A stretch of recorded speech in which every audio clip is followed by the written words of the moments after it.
LDComics is a women-led, welcoming to all forum run by creators. We champion the graphic novel form, particularly works with an autobiographical voice.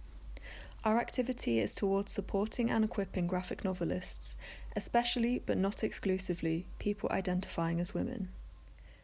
Established in 2009 by Sarah Lightman and Nicola Streeton as Ladies Do Comics, today LDComics is run by a committee of published graphic novelists: Rachel Ball, Emma Burley, Lou Crosby, Wallace Eates and Nicola Streeton.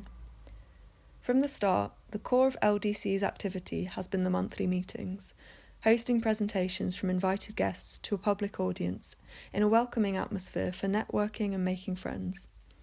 The introduction of LDC online monthlies aims to replicate the joy and stimulation of our physical meetups. Everyone is welcome.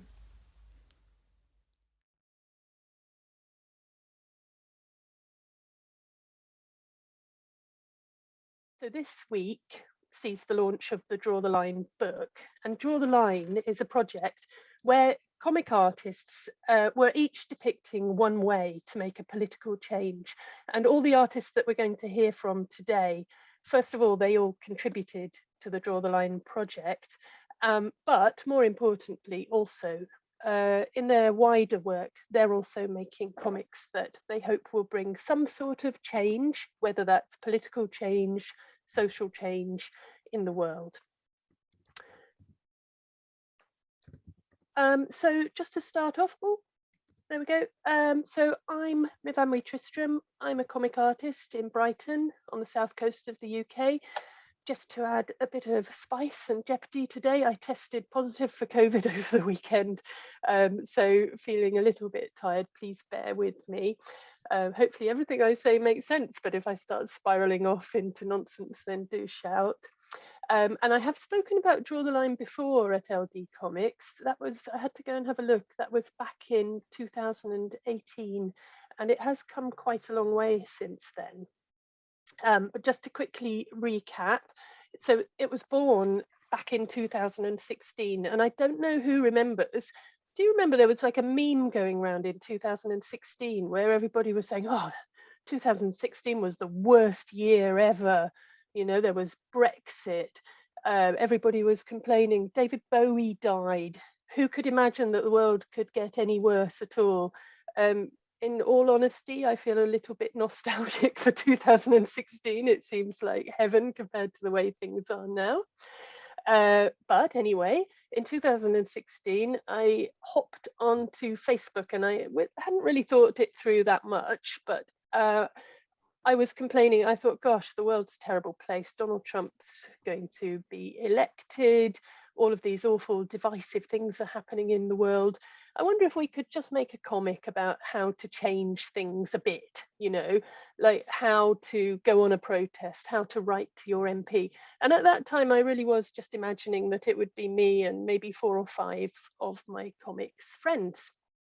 But, you know, Facebook did its thing, I guess.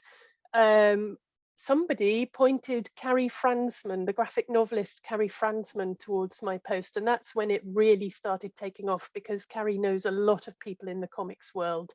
So she opened up her bulging address book. She was really, really generous, sharing all her contacts, emailing back and forth and asking whether people might be interested in taking part in this idea. She'd been feeling the same. She'd been feeling a bit powerless, like she wanted to do something.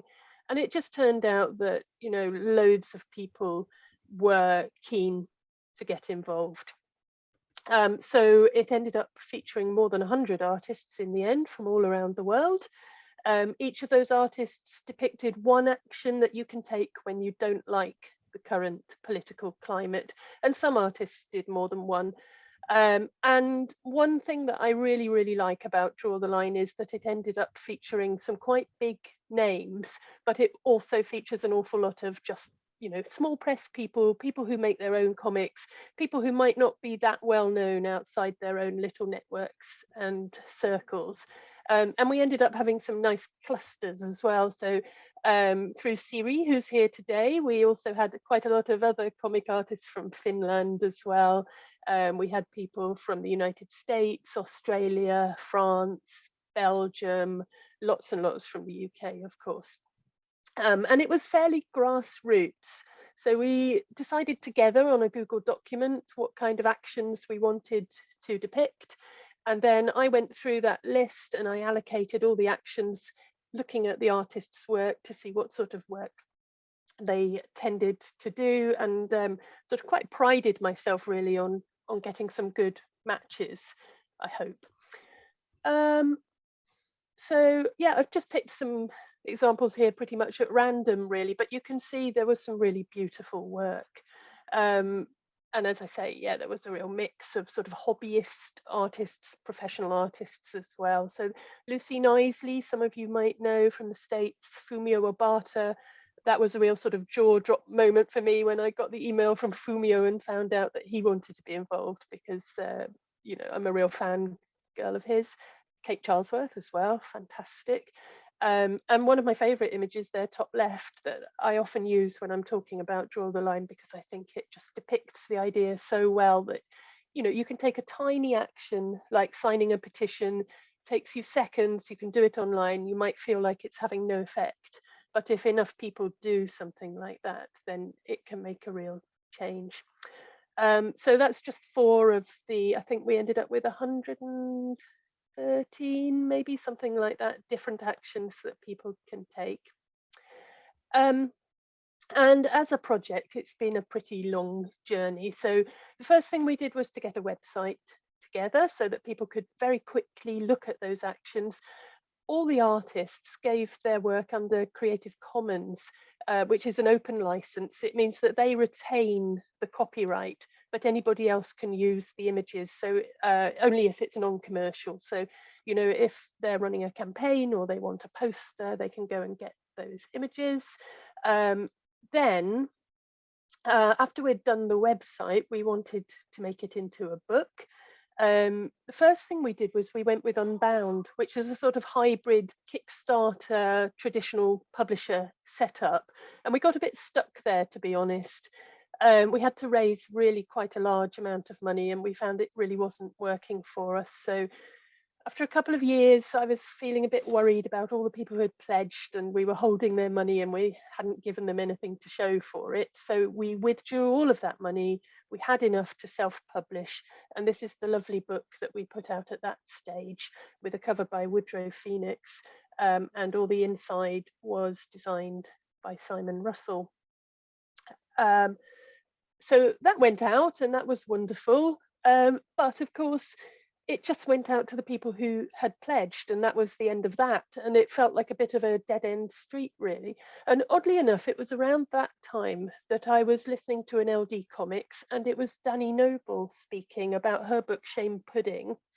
And she just happened to mention her publisher, and I thought, well, I'll just check out that publisher, Street Noise Books. Had a look at their website, and straight away I saw their slogan. Their slogan is real books for people who give a damn. And I thought, gosh, that really does sound a bit like Draw the Line. Might just drop them an email. And, you know, quite a good way, I think, of telling whether your project is a good fit for a publisher is if you get an enthusiastic email back right away. After a lot of emails from different publishers not showing very much enthusiasm, this was one with a lot of enthusiasm, and indeed it did turn out to be a fantastic fit. And after a bit of editing for the American audience, and just to sort of tidy things up a bit, it came out, and you can see the cover there, and that's what's launching in the UK this week. So Draw the Line, we hope, has a lot of proper impacts. We hope that it inspires people to take action in the world and make political change, and that's great. But almost as important to me is that originally all the profits from the pledges and now all the royalties will go to Choose Love, which is a refugee charity. That's just so great for me, because it means that, you know, I may not be able to afford to donate to charity all the time in my life, but through this I've been able to donate hundreds of pounds. And, you know, it might be a bit redundant to say this to you guys, if you're all people who make comics yourself, because if you self-publish, you're probably already in a mindset where, you know, you make things happen. You know how to take a blank piece of paper and turn it into something.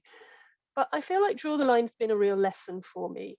I didn't foresee the extent to which it would take off, but I now realize if you want to make something happen, you don't have to wait for someone else to organize it. It cost me absolutely nothing. It's made me all these good friends. It's made me associates right around the comics world. And, you know, look at tonight. I just asked 5 artists to come and talk because I really wanted to hear what they had to say. And bingo, here they all are. And, you know, that really does feel like magic. All the artists today are talking about other stuff that they're doing politically as well. So I just very quickly wanted to talk about this book. It's been a real surprise to me that politics is such a strong strand in my comics work these days. When I started off many, many years ago, all I wanted to do was little sort of amusing slice of life comics, I suppose. But it really feels like needs must. I've come to really believe that illustrators have an important job when there are big issues in the world, because we can make really difficult areas like climate change, we can make them easier for everyday people to understand. And we can use humor to point out when things aren't really fair. And, you know, when times are really hard and everybody's feeling down, we can bring people enjoyment. So, you know, as an illustrator, never feel like you're not important. I think you really, really are. This book started as an Inktober project, you know, where you draw a picture every day in October. And my theme was prompted by the Police Crime Sentencing and Courts Bill, which is just going through Parliament in the United Kingdom at the moment. It's intended to repress the right to protest. So it's really clamping down in a way that we've never seen before in the United Kingdom. And I just wanted to draw some of the examples I'd seen of some of the great banners that people held in protests through the years that have really brought change. So I drew one every day in October, that's 31. Then I couldn't stop, so I went on and did 50. And I got the book out with a really big sense of urgency because that bill was just going through Parliament and I wanted people to know about it. I added a few bits about my own memories of protests. So this is women around the Greenham Common camp. There are bits about how to make banners, how to stay safe in a protest, and lots about what this bill really wants to do and what it entails. It's really a reaction to Extinction Rebellion and Black Lives Matter, because these people have caused the government embarrassment, even if their message is completely vital at the moment. So unfortunately, some of the clauses of that bill have now passed through Parliament. There has been some opposition from the Lords as well, so it's going back and forth between the two chambers. And as many people have noted on Twitter and so forth, our government is applauding brave protesters in Russia who are protesting against their government with one hand, and then with the other hand, they're taking away our right to do exactly the same. But, you know, if there's one message of both Draw the Line and my own protest comic, it's that you don't have to just lie down and let these things sweep over you, because, you know, politics really can change. I'm old enough to have seen a massive cycle of change in the law. Laws can change, they feel permanent, but you can change them if we take action and we make our voice heard. So just to finish off by saying that, yes, Draw the Line launches this week. Fantastic. You can order it in every bookshop. Of course, we favour local independent bookshops who need your trade. And the protest book is available via my website, which is there. Thank you very much.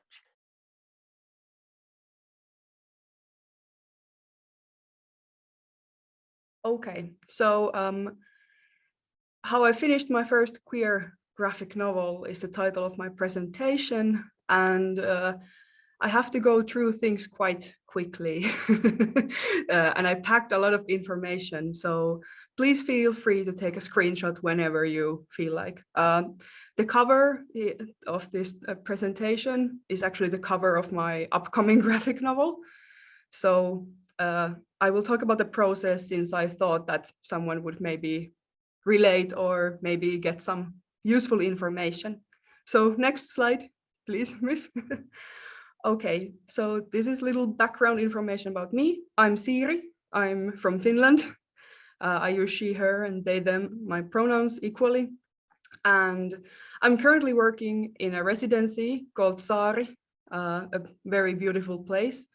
And my project right now is a comic book about butches and female queer masculinity. 2 years ago, I graduated as a visual artist, and I have studied comics in northern Finland before that. And basically my passion for long form comics boils down to my manga obsession in my adolescence. Next slide, please. Okay, thank you. This is a little sneak peek of 2 comics I'm working on. The Butch project I mentioned, and then there's a fantasy comics coming up in collaboration with Tuomas Myllylä, another Finnish brilliant comic artist. Next, please. Next slide, please. Okay, so finishing about my background, here's the Draw the Line comic I made when I got to participate on the comic. And I have done anthology comics like this most of my comic career and shorter comics, albums. But what I really wanted to do was a big long form comic.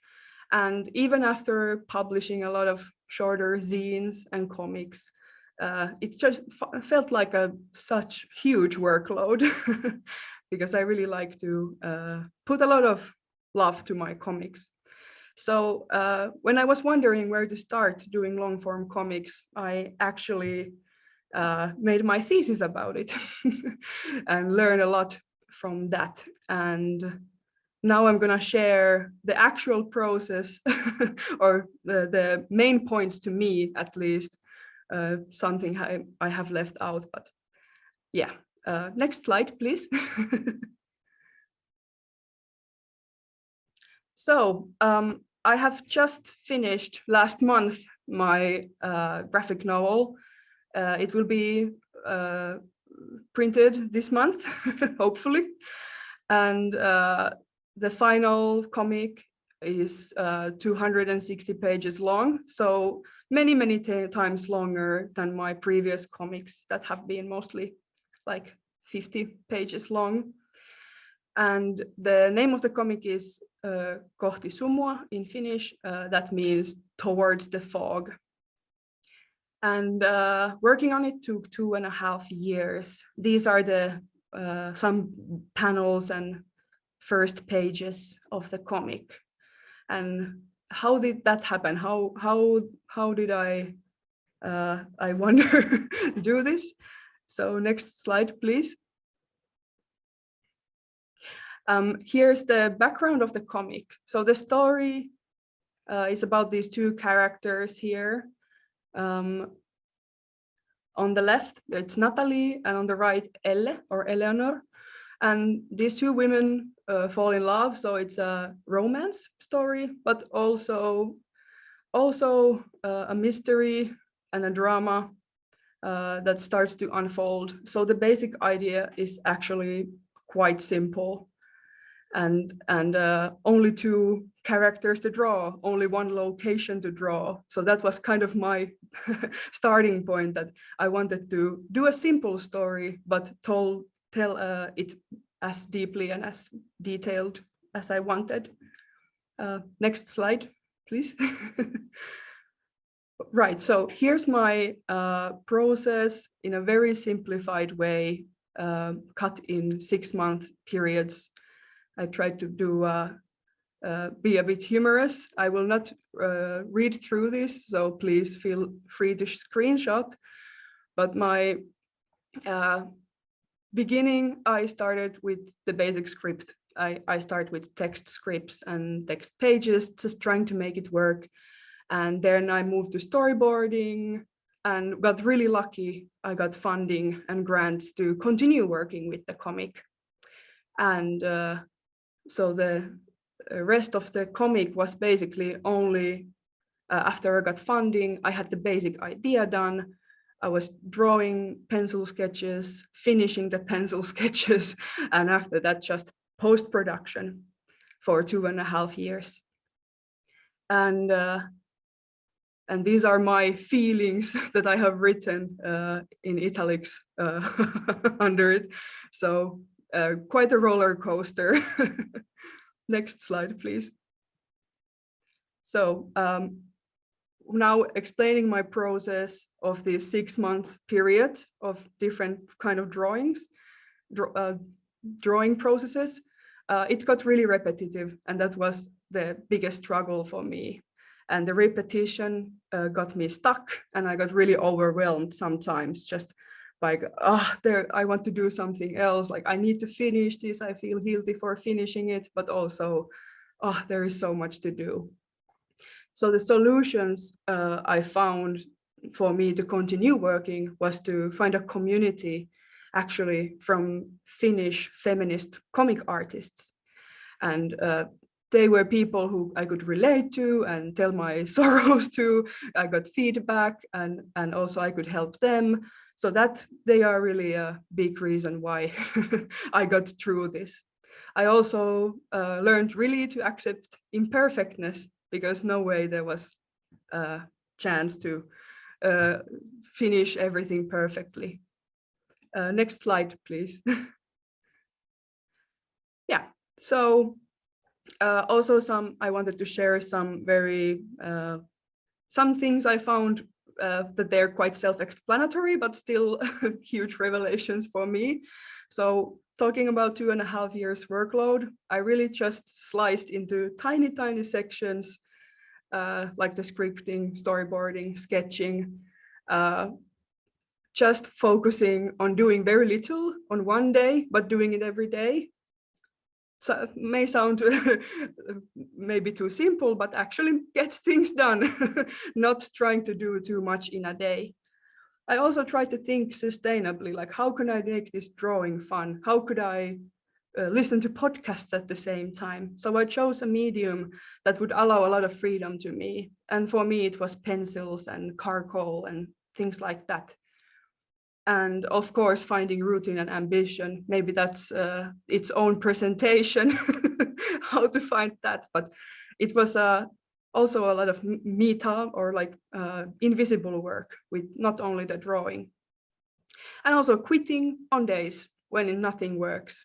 Very valid too. Please, this is actually has a little typo in there. It should say that mental health is more important than missing deadlines, not a bit of a Freudian mistake there. Please remember that mental health is more important than finishing a comic in time. Next slide, please. Okay, this is my kind of ending slide, but the cheesy line here is, what did I learn? Was that I really want comic book readers to fall in love with stories about queer people. That's what kept me going to make a comic I've wanted always to read about women falling in love. And I definitely will do it again after a tiny break. So next slide, please. Yeah, so I wanted to share a little favorite page from the comic, which I think showcases a tiny bit of, what it's gonna be. It's unfortunately gonna be published only in Finnish so far, but still to keep you in suspension, I guess. And next, please, the last slide. So thank you for listening. I'm sorry if I left something out, but I wanted to share these things I wished to hear before I started. And you can find me with the handle, basically my name, Siiri Viljakka, from social medias. Thank you.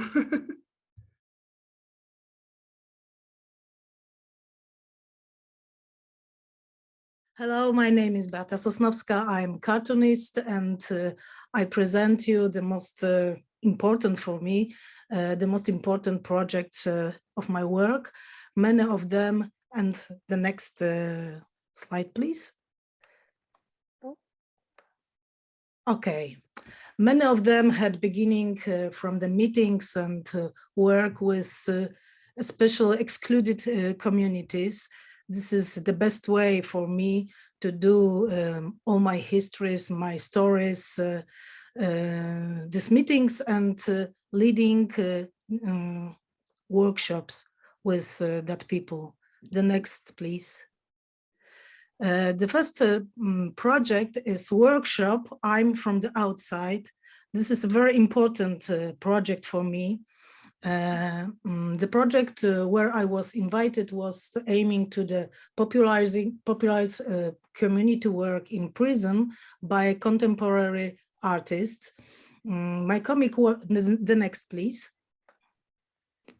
My comic workshop, I'm from the outside, was for women in prison who are very often the victims of violence, domestic violence, and become the criminalist because of that. The next, please.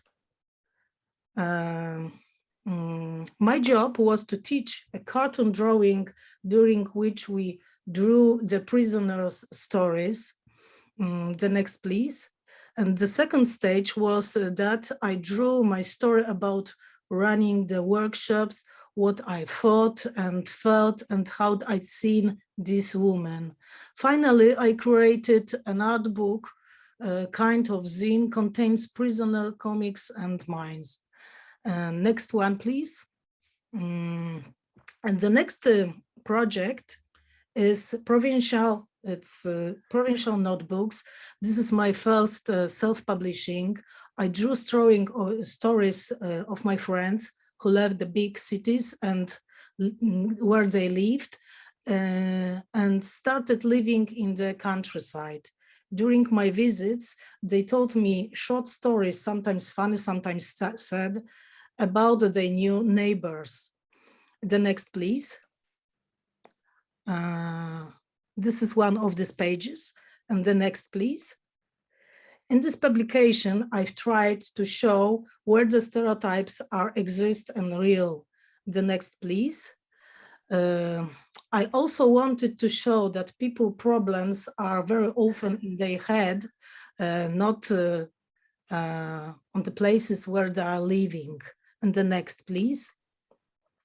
And this is the other example of that self-publishing. The next, please. The next project is I Don't Have a Baby. This is another self-publishing. It's based on a video interview I did 8 years ago. The next, please.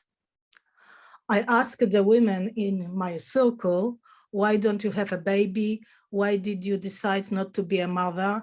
And I asked about it, women in different partnership and different ages,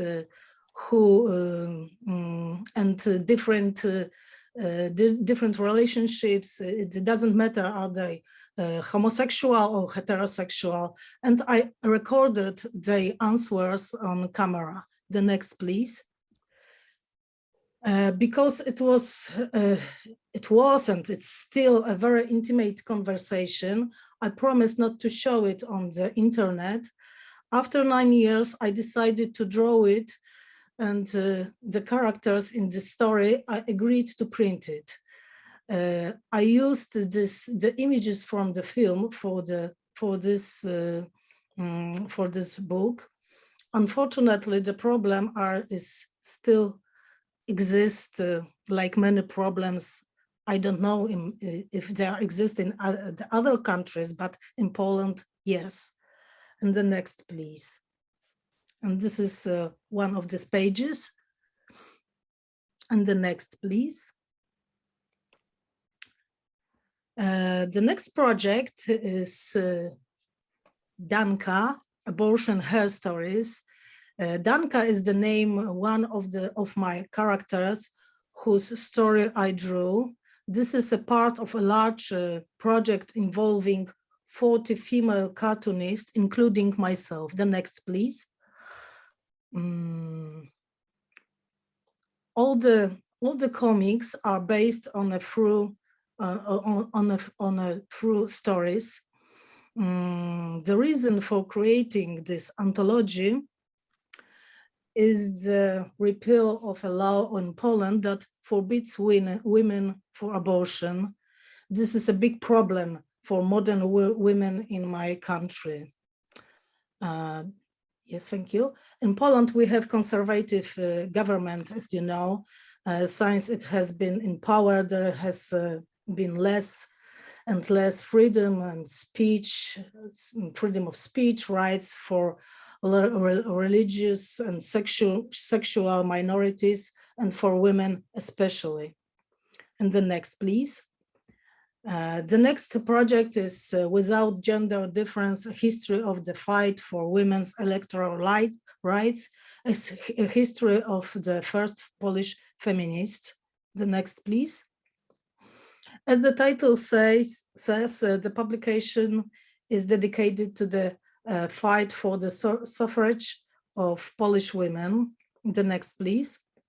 The story tells of the fight of young Polish women for the right to work, study, fight for Poland's independence after 150 years of slavery. The next, please. Me and my friends, we created it by combining an educational book with a comic book. We try to mix both of two of these types, and this is indeed for young people, and I think it's also very nice lecture, education lecture for adults. And the next, please. And the next project is a comic based on Katarzyna Rodacka reportage about deaf people and their children. This job was something completely new for me because I didn't get the typical script. It was reportage, including interviews with CODA, children of deaf adults, and I tried to convert these interviews for pictures, but I was trying still keeping in reportage formula. Now you can see this result, and of course I forget to say the next one. This is how I do this mix reportage and comics pictures. And the next, please. Well, it was a very short presentation of one of my many works. Sorry for my English. It is my debut. And thank you very much. And you are welcome on my Facebook wall and the other places where you can find my works. Thank you.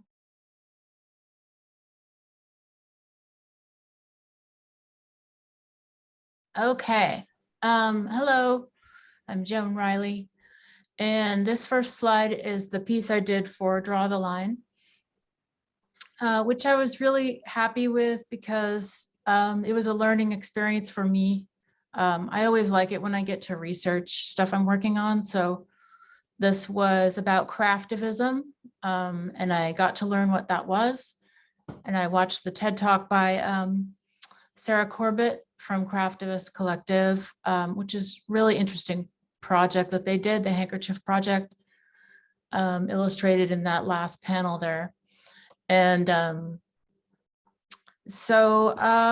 yeah, and so I took some artistic license and decided to illustrate a few other projects that incorporated craft and had a really dramatic effect and did cause some positive change in the world. Next slide. So this is the first project I ever worked on that had to do with social change. And so it's called the Big Feminist Butt. And we started working on this in 2009, and it came out in 2013, the Kickstarter version. And then it got picked up by Alternative Comics and published by them in 2014. And the butt in the title refers to a feeling of ambiguity, not ambiguity, but ambivalence on the part of some people in the US about feminism and whether or not it was a good thing to be called a feminist or a bad thing. And it has to be said that this is back during Obama time, and we were all just kind of in this white, liberal, privileged, straight, cisgender bubble. And so the book is a bit myopic. I'm not like, I can't get behind absolutely everything in it now these days, but I'm still happy with some stuff I did for it, like these illustrations of the first 3 waves of feminism. And I might do one for the 4th wave, which I guess we're in now. Something that I hope the 4th wave includes, you know, intersectionality of all races and genders and, you know, levels of power and privilege. So I'll be working on that. Next slide. This is the story I did for the Big Feminist Butt called She Drive.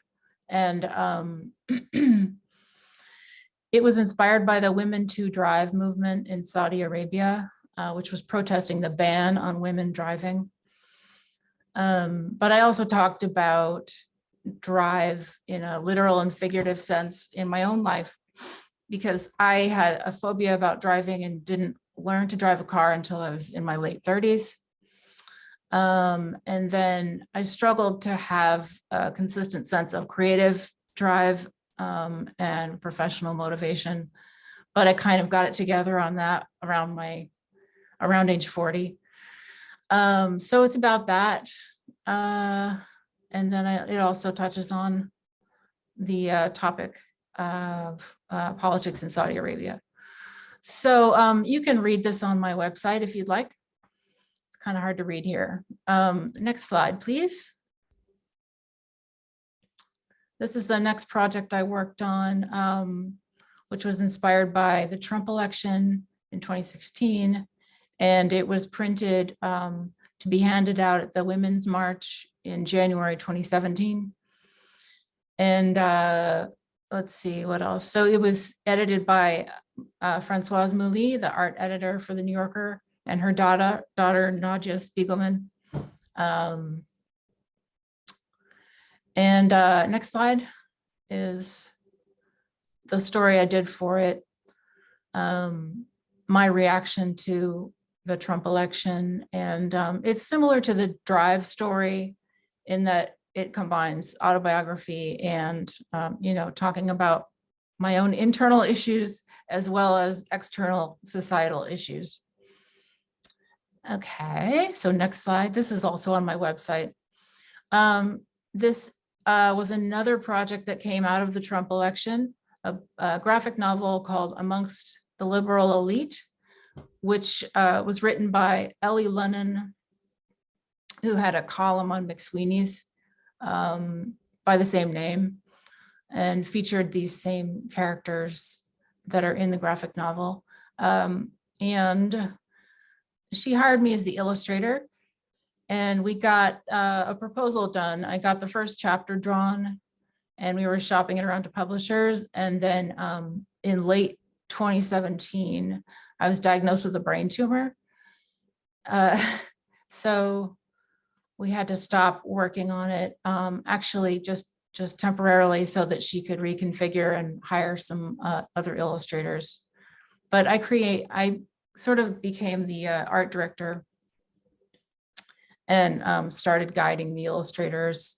They copied my drawing style. did a pretty decent job.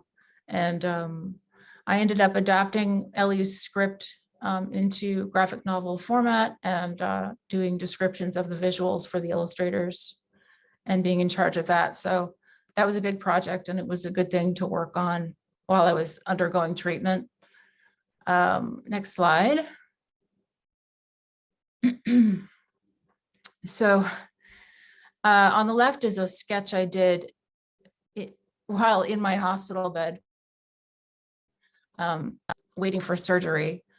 I was trying to explain to the doctors and nurses what my seizure was like, because they thought it sounded really odd and had never heard of a seizure like that.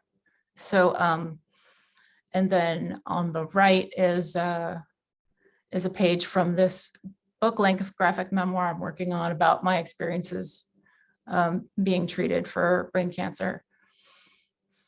And let's see what else. Yeah, so you can see that's a cleaned up version of the seizure drawing there. And then talking about how I was trying to explain my seizure to everybody. And the next slide, this is just a draft of a cover image that I'm working on for the book. Not the final, just an idea. And then the epigraph page, which has a quote from Danny and Withnell and I saying, if I medicined you, you'd think a brain tumor was a birthday present. And then also a quote from this TED Talk by Jill Bolte Taylor. She talks about how she had a stroke and she's a brain scientist. So she was observing her own stroke, and she had all these revelations about, it was just a really powerful experience for her. So I recommend watching that talk. It's called My Stroke of Insight. And that's pretty much it.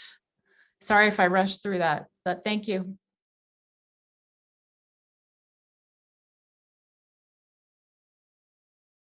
Hi, yeah, so I was ill for the last 4 years, so I haven't got any work in progress. So instead, I decided to do one of those talks where I talk about everything I've done in the previous 30 years, which is a great way to appear very productive.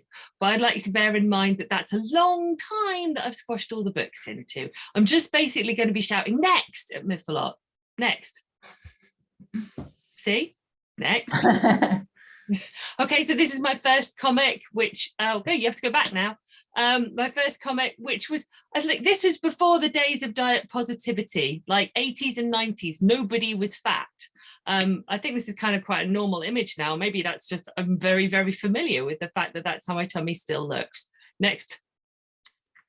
Okay, so like Myfanwy, I went to Greenham Common as a child. This is one of my first comics that I did about it at the age of 19 or 20. And I think that being around a women-centered activist community has been really formative for me in my ideas of what it is possible to do as a woman and in terms of changing the world. Next. So when I went to university in Brighton, which is how I know Myfanwy, because we lived in the same housing co-op. And then I left that and I went and lived in a tree. Next. There was some context. The tree was in the route of a bypass. Actually, if you look at the very top of the tree on the right hand side and you go, I actually lived in a hammock at the top of that for 6 weeks. So we were opposing road building, and we were opposing oh, sorry, menopausal moment, open cast minds. Okay, next. So go through these really quickly. Next, this is just like some funny stereotypes of protesters. We were kind of a separate-ish kind of society, which I could critique now because I feel next like we could have been more integrated in the message that we brought out, but we did have a lot of fun. Next. And then I drew cartoons about the actual process of the eviction of it, which the Guardian newspaper took. This is all kind of pre-internet. So the Guardian had an incredible reach at the time. Next. Those illustrations, the fact that I'd been commissioned to do them meant that I had enough to get together to put my first book together. Next. Okay, which was Cops, the cartoon book of tree protesting. And then the next one after that, go on next, is which I did in about 2000, which is about climate change. Next. Which, oh yeah, so sorry, go back one. That's my cover of the book and set in my hometown of Weybridge in Surrey. And then next, that's my hometown of Weybridge in Surrey 4 years later. So it was meant to be a prophetic illustration, but I didn't realize it was going to come true so quick. It's funny moving climate change from like the realms of fiction into reality. Next. Oh yeah, so it's quite hard to make climate change funny. Next. So I just had to make it as ridiculous as I possibly could. Next. I was still involved in activism. I was living in a vehicle. We were driving around. I was involved in various global protests against, this one's against the World Trade Organization. Next. Oh yeah, and this is when we went to Prague. Next, and my friend Rosie Cleavage decided to create huge fantail costumes and carnival costumes. Next, which we wore against the riot police. Got to go back one. Go back. Yeah. Which we wore against the riot police while trying to break into the World Trade Center. Oh, it was the International Monetary Fund. I'm getting confused now about who exactly we were protesting for against, but you can get the kind of vibe. Next. These are illustrations that I drew around the Iraq War. Some things never change. Next. I think I was 3 months pregnant at the point when I wrote this, so it was really freaky. Next. Immediately before that, we went to Palestine, me and my beautiful spouse. Well, at the time we were just engaged. Next. I got various stories and created cartoons around them. Next one. Oh yeah, and then I had a baby. So I couldn't go back to Palestine, but I had a baby. It's okay. Next. And my cartoon about having a baby was unfinished because I had a baby. Next. But I did write a book about breastfeeding, and this is a picture illustrating combining breast and bottle feeding. I wanted to put it on the cover of my book, but the publishers said it gave the wrong impression. Next. Oh yeah, and I genuinely did have to drive my truck while feeding the baby whilst wearing a hat that said Mother Trucker at the time, which is another image that didn't make it into the book because apparently it doesn't give the right idea about child safety. Next. Oh, I would like to point out that the truck was going very slowly at the time. Okay, we were like in rush hour traffic. Yeah, here's an anti-Nestle boycott cartoon. Next. Oh yeah, there's the book, The Food of Love. It's still quite a good seller, actually. I'm quite chuffed about this book. It's kind of nice because I have no interest in breastfeeding anymore, but if I do feel like I need to transmit anything about it, I have a book which I wrote everything down in. Next. Oh yeah, so it's not all straightforward, the whole reproduction thing.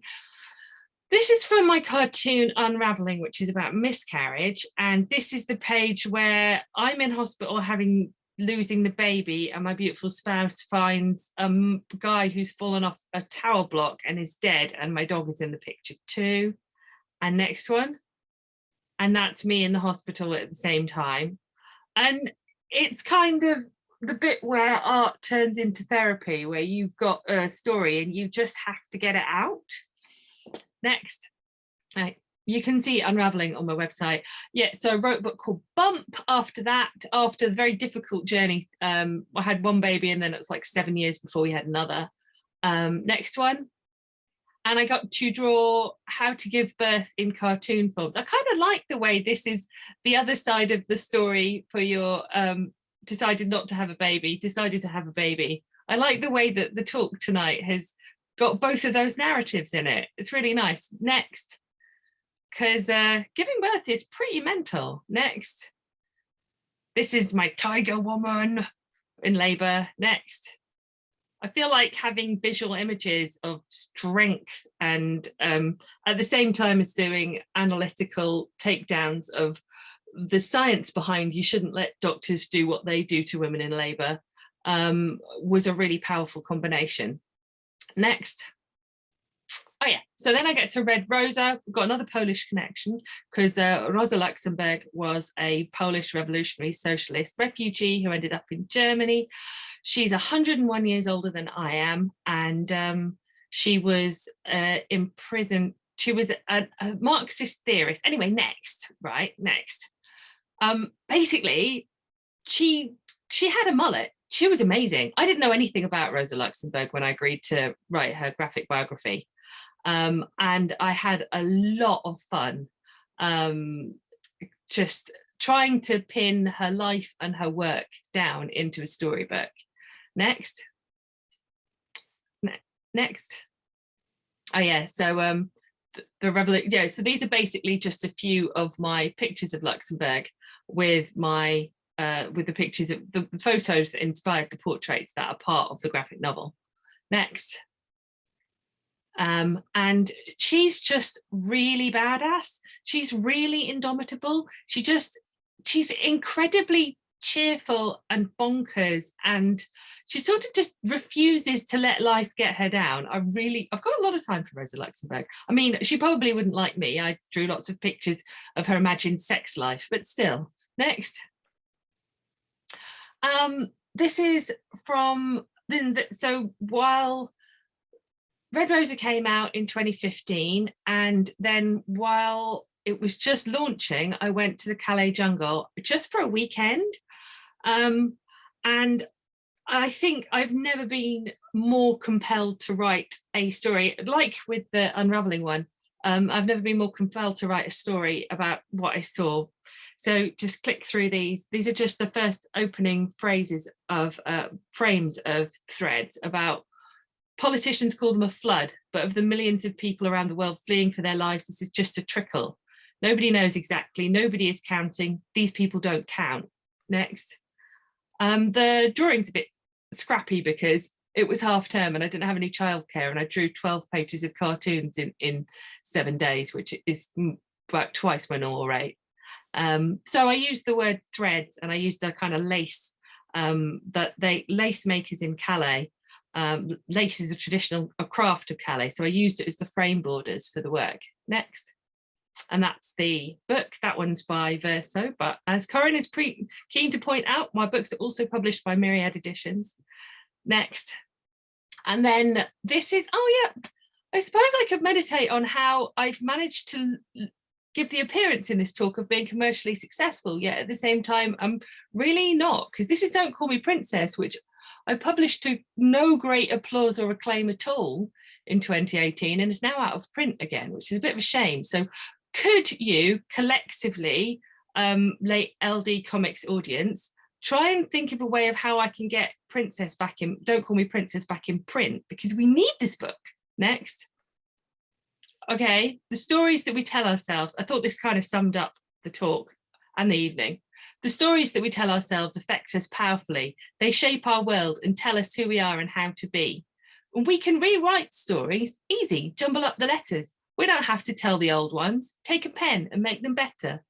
Next. Next. Girls can be the heroes. Women can be strong. In this hour, let's find our power and it's time to right some wrongs.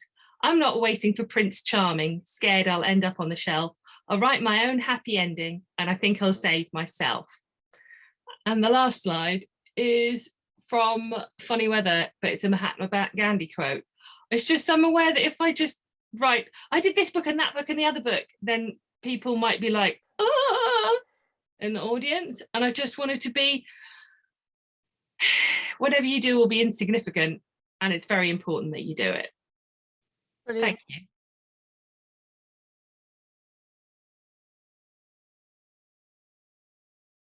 Hi, everyone. I'm Kane Lynch. I'm a cartoonist and educator. And the reason I use the word educator is because while I do teach cartooning, I'm not a teacher who is in a classroom all day and doing all the labor that comes with that. So I feel like that's an important distinction to make.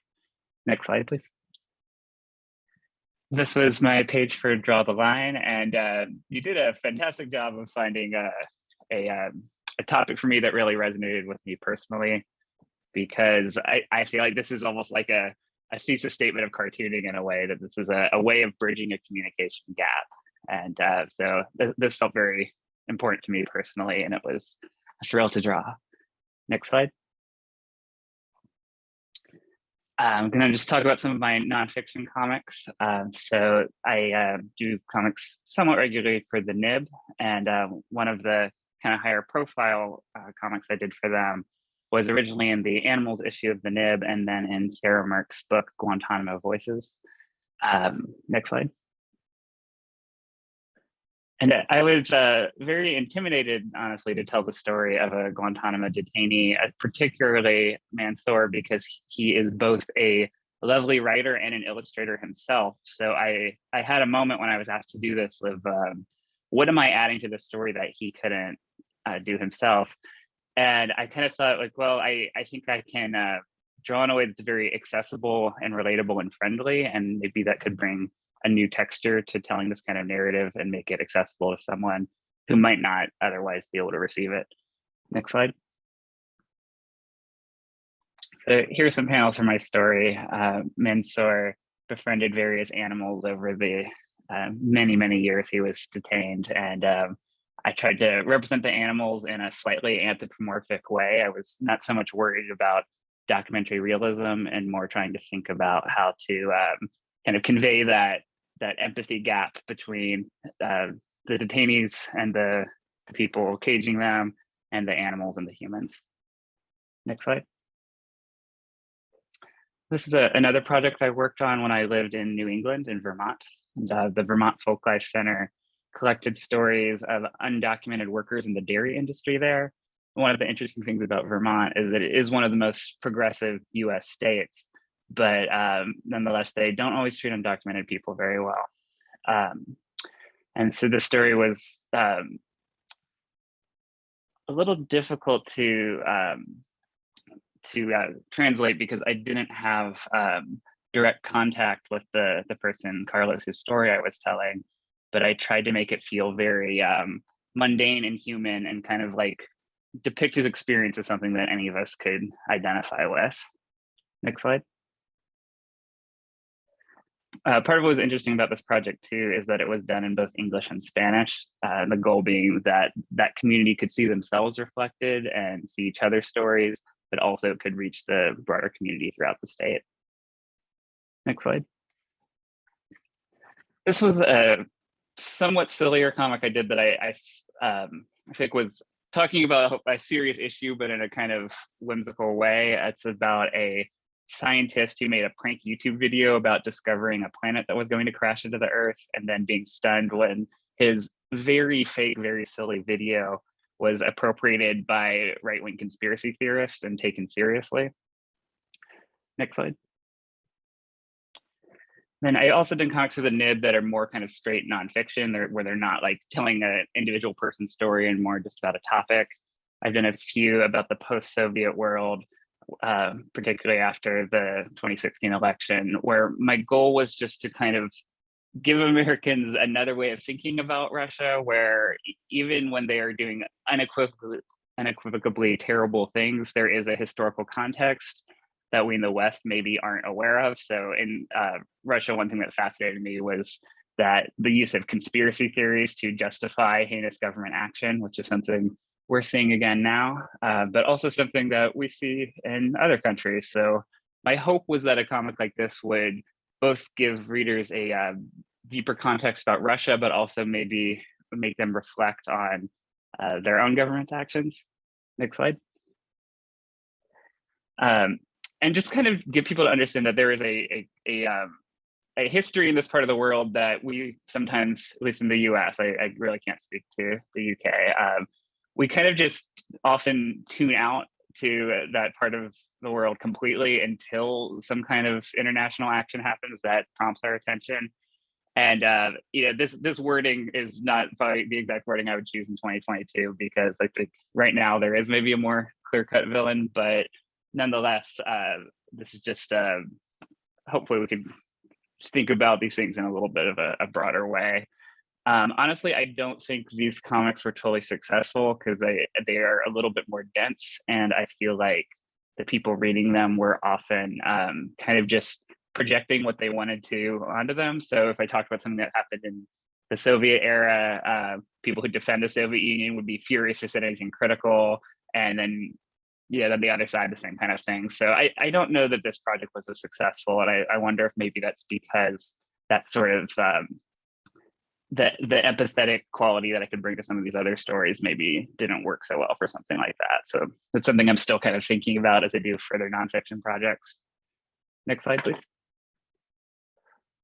These are illustrations I did for a podcast called The Response, which is about how communities respond to disaster, and kind of not unlike Draw the Line, trying to sort of inspire you with things you could do with the people around you that are making a positive impact, even if you can't fundamentally shift the world just through your individual action.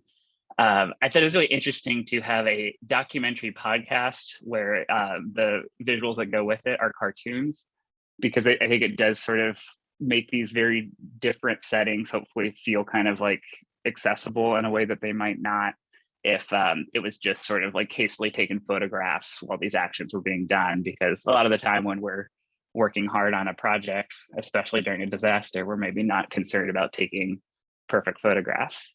Next slide. This is kind of another interesting project that I worked on that was educational comics about autism, where the intention was that, actually, I think, could you go to the next slide? I think that illustrates what I'm going to say better. Thank you. As an autistic person, you could read the comic and kind of recognize things from your own experience and take notes on them. And then on the following pages of the book, there's kind of more clinical information. So trying to sort of bridge this gap between a very cold clinical way of talking about this issue with a more kind of accessible human way. Next slide. I also teach cartooning to all ages, including adults, but I'm most excited about working with kids. These are some pre-pandemic photos, which are a little more fun than the current ones. But I think that this is actually, in some ways, the most important thing that I do, because I think comics should be a medium that anyone can participate in. And when I'm telling stories, particularly about any other people, but particularly marginalized people, I do have some mixed feelings about, like, am I the person who should be telling the story? And I'm hoping that we can move into a world where everyone has this sort of baseline knowledge to articulate their experience in comics if they so desire. Next slide. A lot of my activities for the kids are about me and my cat Peanut, which incidentally helped me with some of my other work. That when I was asked to do the Guantanamo book, one of the editors said they thought of me for the story about animals because you draw your fucking cat so much, which is very accurate. Next slide. So the stories I do for the kids, it will start off with a kind of wacky adventure with me and Peanut here. And then if you go to the next slide, you can see that there are kind of lacunae in the comics, which they're then prompted to put their own panels in. And as the story goes on, it becomes more their work and less my work.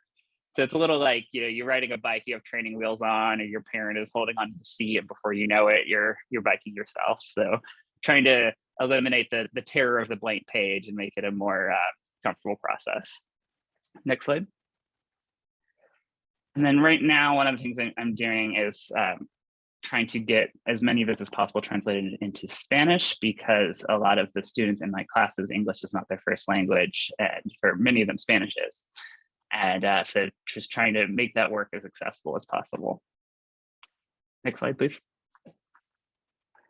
So here are my kind of general takeaways from this. I think a friendly aesthetic can make difficult topics more accessible, which I think a lot of journalism about kind of disturbing issues often ends up just being something people want to tune out. And I'm hoping my style can kind of draw people in who would not be drawn in otherwise.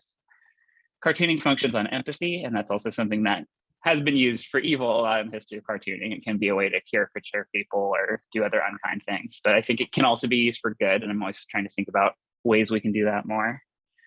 Collaboration is great. I think we have a lot to learn from each other and often produce better work that way, which is perhaps a controversial cartoonist opinion because so many people kind of like to hole up and do their own thing. And I totally respect that from an artistic perspective, but I think also there's a lot to be learned from other people. And finally, that comic making itself should be as accessible and widespread as possible. How can we help other people tell their stories? That is my final slide.